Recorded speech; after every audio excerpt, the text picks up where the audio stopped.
Asta e una din cele mai apreciate jucării de pe la vârsta de 4 luni până peste un an.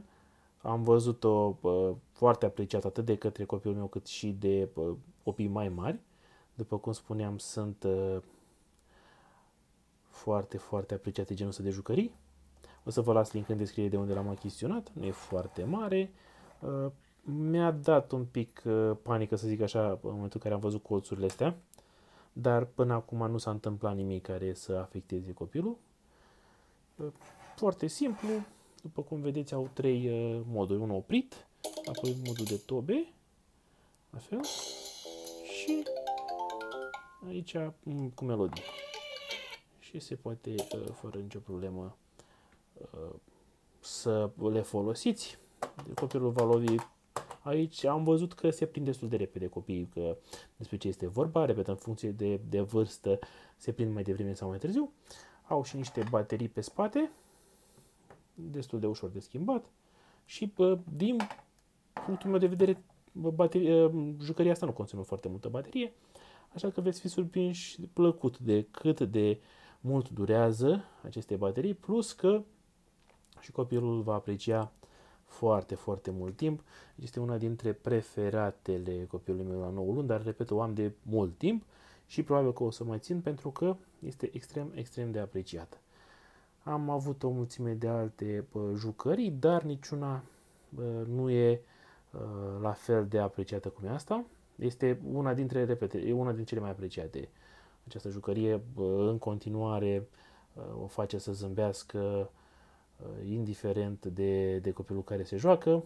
Am dat-o și cuiva care abia a văzut prima dată, un copil de 7 luni și a știut foarte clar ce trebuie să facă imediat când i-am arătat odată. Deci nu veți avea multe bătăi de cap cu ele și, repet, sunt destul de safe. Singurele lucruri care mi-au creat un pic de stres au fost aceste colțuri, dar nu sunt cu probleme și în rest nu văd nimic care ar putea să facă vreo problemă copilului.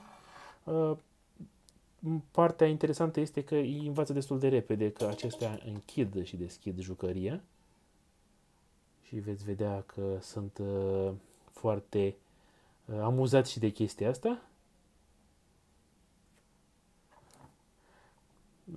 Cam așa arată și pe spate. Este destul de solid, adică a rezistat la o mulțime de lovituri care au survenit pe parcurs, dar la fel nu se poate lovi copilul aici, toate sunt foarte, foarte bine făcute. Vă voi lăsa link în descriere pentru cine vrea să cumpere de unde am luat-o eu. Eu am găsit informații despre astfel de jucării undeva pe un grup de părinți și de acolo am știut că e foarte, foarte apreciată de copii și va fi foarte apreciată și de copilul meu. Sper să fie și pentru voi. La fel, vedeți, e foarte frumoasă, culorile sunt foarte frumoase, vor fi apreciate atât de băieții cât și de fetițe și cel puțin la vârsta lor nu cred că vor avea nicio problemă să îndrăgească jucăria asta, nu știu până la cât va ține. Încă n-am testat-o pe copii mai mari de 2 ani, dar până la 2 ani categoric au fost foarte încântați să vadă jucăria asta.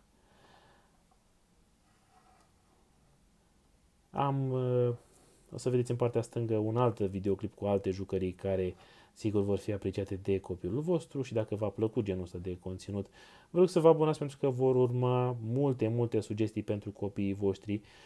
Pentru că eu în momentul în care am început să caut nu aveam informații, așa că am decis să ofer aceste informații gratuit și altora care caută așa ceva.